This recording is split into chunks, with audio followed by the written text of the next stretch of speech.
Bonjour à tous. Aujourd'hui, j'accueille sur ma chaîne Gilbert, chaîne de Charles.co. Donc, très heureux de t'accueillir ici. J'espère que tu pourras donner quelques petits conseils, éclaircissements sur les piqûres d'hyménoptères, c'est-à-dire bien sûr les venins, les frelons, les guêpes, etc. Voilà, j'ai plusieurs petites questions que moi, j'ai souvent entendues par rapport aux clients. C'est que, par exemple, Oui, on va commencer par le commencement. Que faire en cas de piqûre? C'est une question que tout le monde se pose. ouais, c'est logique. Alors, merci Étienne de m'accueillir sur ta chaîne, c'est un vrai plaisir. Je suis, pour expliquer à tout le monde, je suis docteur Gilbert Boujaudé, je suis médecin, j'anime la chaîne Charles.co sur laquelle je mets des sujets de santé de toutes sortes. Et d'ailleurs, il y a une vidéo sur notre chaîne avec toi, Étienne, dans laquelle tu nous expliques des choses que tu expliques déjà sur ta chaîne. Mais si vous avez envie d'aller la voir en duo, elle est sur la chaîne Charles.co aussi. La réponse à la question qui est la plus posée, c'est j'ai été piqué par un frelon, qu'est-ce que je dois faire? Alors, d'abord, il faut savoir que quand on est piqué par le frelon, il faut savoir que la réaction, elle est douloureuse. C'est pas la douleur qui va définir si on est en danger ou pas. C'est douloureux parce que ça titille les terminaisons nerveuses et que ça vient, voilà. Mais c'est pas la douleur qui va nous alerter le plus. Vous allez voir les symptômes. Qu'est-ce que je dois faire? Premièrement, si j'ai été piqué à un endroit, d'observer ce qui se passe. Est-ce qu'il y a une grosse réaction? Est-ce que c'est en train de diffuser, etc.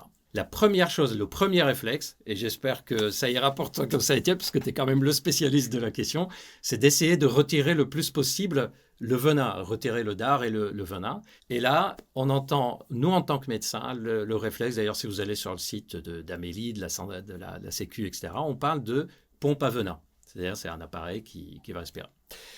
Et c'est vrai que médicalement, c'est notre premier réflexe. Mais ça a quelques inconvénients. On n'en a pas tous dans la poche.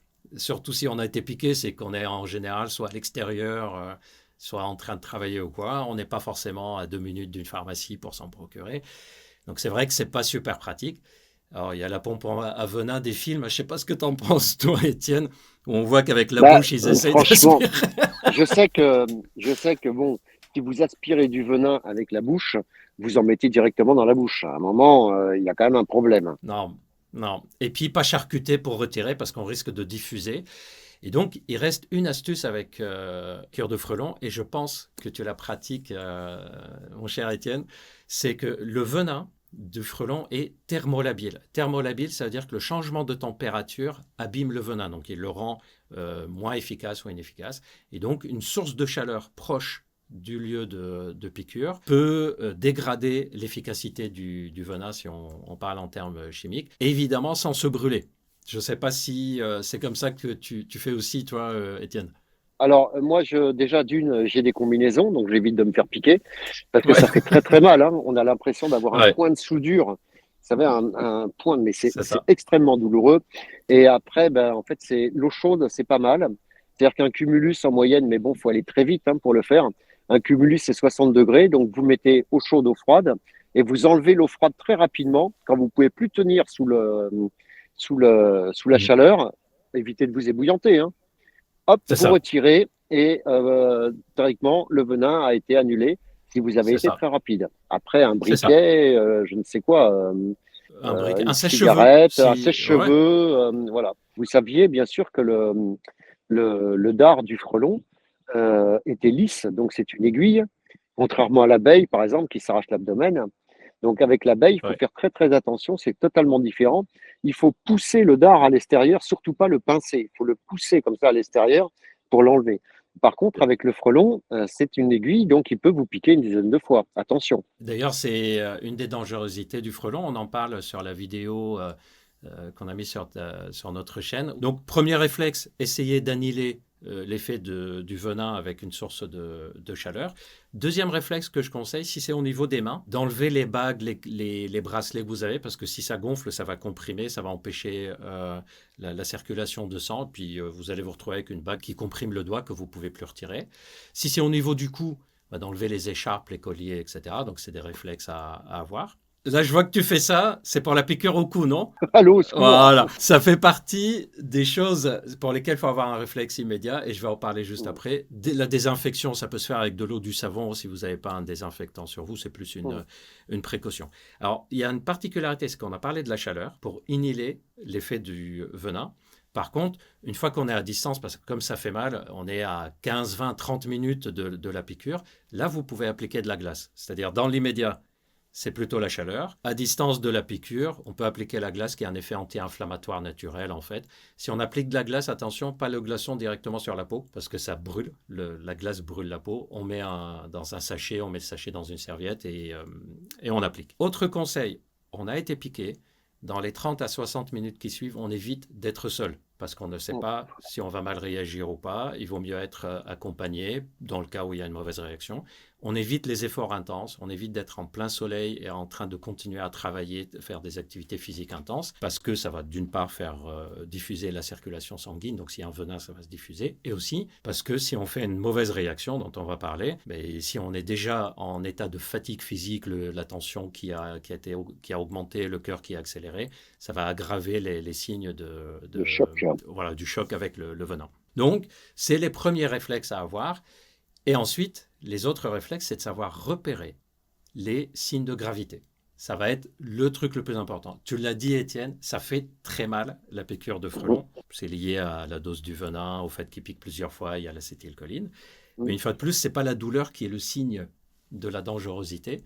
C'est d'autres signes, d'ailleurs, vous pouvez nous dire dans les commentaires si vous le connaissiez. Première chose, c'est si vous savez que vous êtes allergique à ce type de piqûre ou vous avez un terrain allergique. On s'assure en général, on a notre stylo auto-injecteur d'adrénaline sur soi. Donc, on reste vigilant et si on voit des symptômes qu'on connaît, on injecte. Si vous êtes avec quelqu'un qui a fait une réaction allergique, vous le mettez en position latérale de sécurité, on appelle le 15, on appelle le SAMU, vous lui demandez s'il a un stylo d'adrénaline sur lui-même. Croyez-moi, c'est hyper facile à faire. C'est-à-dire, on n'a pas besoin d'être infirmier. On prend le stylo, on pique sur le côté externe de la cuisse, on compte jusqu'à 10, on retire et c'est tout ce qu'il y a à faire. Ça peut sauver la vie d'une personne. Ça, c'est les personnes allergiques. Ensuite, comment savoir si je suis en train de développer une réaction toxique très élevée, soit parce que la dose a été élevée, soit parce que j'ai une réaction, mon organisme réagit de façon excessive. Premièrement, la réaction ne va pas être que autour de la piqûre. Vous savez, autour de la piqûre, il y a la douleur, c'est rouge, ça gonfle. Je commence à avoir des plaques un peu partout sur le corps, des plaques rouges, des démangeaisons un peu partout. Ça, c'est le signe que c'est en train de diffuser. Là, il faut consulter. Deuxième signe qui est très important, c'est des signes de type vertige, frisson, nausée, vomissement, diarrhée. Ce sont des signes de début de toxicité. C'est une urgence. Vous allez aux urgences ou vous appelez le 15.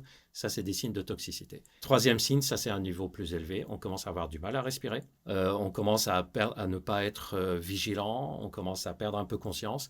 La tension artérielle qui chute, des palpitations. Là, c'est une urgence vitale. C'est immédiatement le 15 ou les urgences. Tout symptôme qui n'est pas autour de lieu de piqûre, c'est un symptôme qui nécessite qu'on consulte en urgence. Et quand on dit en urgence, tu le sais, je pense, mon cher Étienne, c'est vraiment en urgence. D'ailleurs, c'est pas pour rien que tu as fait le geste tout à l'heure que ça. J'ai deux grosses anecdotes.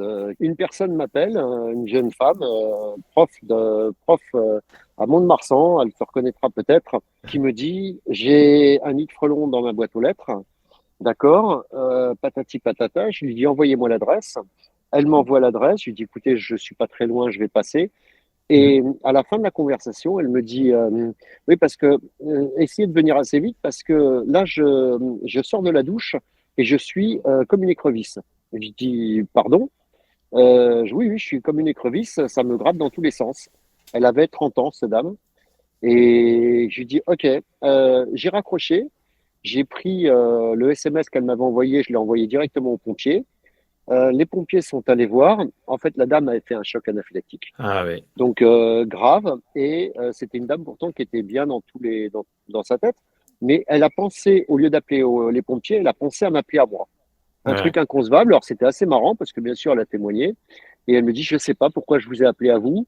Nous, on n'est pas médecins, attention, contrairement à toi, Gilbert, pour faire des tentatives, bien sûr, mais par contre, les médicaments, les prises de médicaments, Ouais. etc.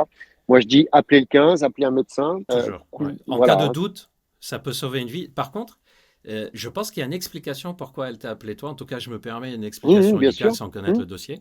C'est que quand on commence à avoir une réaction toxique dans le corps, un début de choc, mmh, on a les rougeurs, on a les palpitations, la tension, mais on peut aussi avoir des troubles de la vigilance.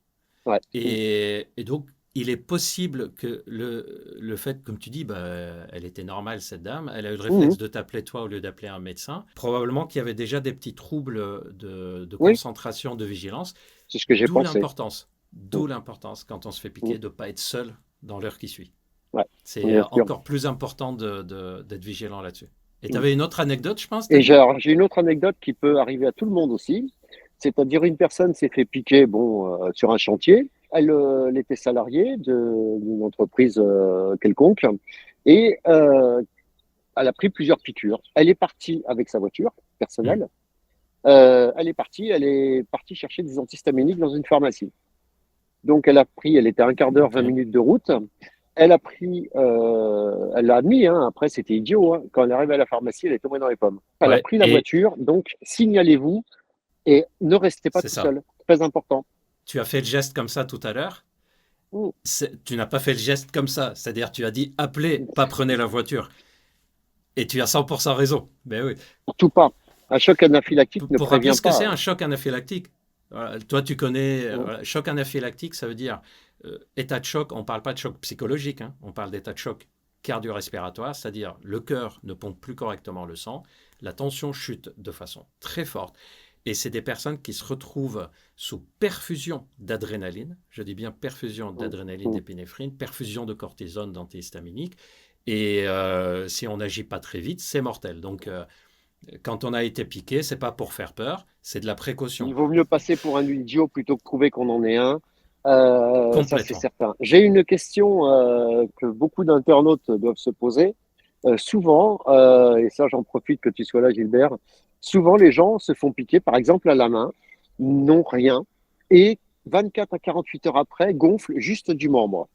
Est-ce que tu Oui. penses que ça c'est dangereux? Ça mérite consultation. Mm. Ce le fait que ça soit 24 heures après que ça a gonflé au niveau de la main, au niveau du membre, ça c'est le signe que la toxicité n'est pas brutale, n'est pas aiguë et qu'elle s'est installée tranquillement. Donc a priori, ça veut dire que la réaction n'est pas majeure, dangereuse. Par contre, ça veut dire qu'il y a quand même suffisamment de réactions d'inflammation, réactions allergiques, pour que ça prenne au niveau de la main. Donc au minimum, ça mériterait un traitement antihistaminique, cortisone, application peut-être d'anti-inflammatoire. Donc ça mérite consultation. Mais le fait que ça soit 24 heures après, pas dans les heures qui suivent, ça laisse quand même supposer que c'est quelque chose qui va rester localisé, mais ça mérite de toute façon un traitement médicamenteux. Il y a une autre explication aussi. Ça arrive souvent que quand on a été piqué, tu le disais à juste titre, ça fait très mal. Donc on ne bouge pas trop le membre. Donc on a tendance à le laisser un peu vers le bas Mm. ou pas trop le mobiliser. Or, n'importe quel membre, bras, jambes, etc., dès qu'on ne le bouge pas beaucoup, en fait, le sang ne circule pas, puis on a un œdème qui s'installe, un gonflement. Donc il y a probablement cette explication par-dessus.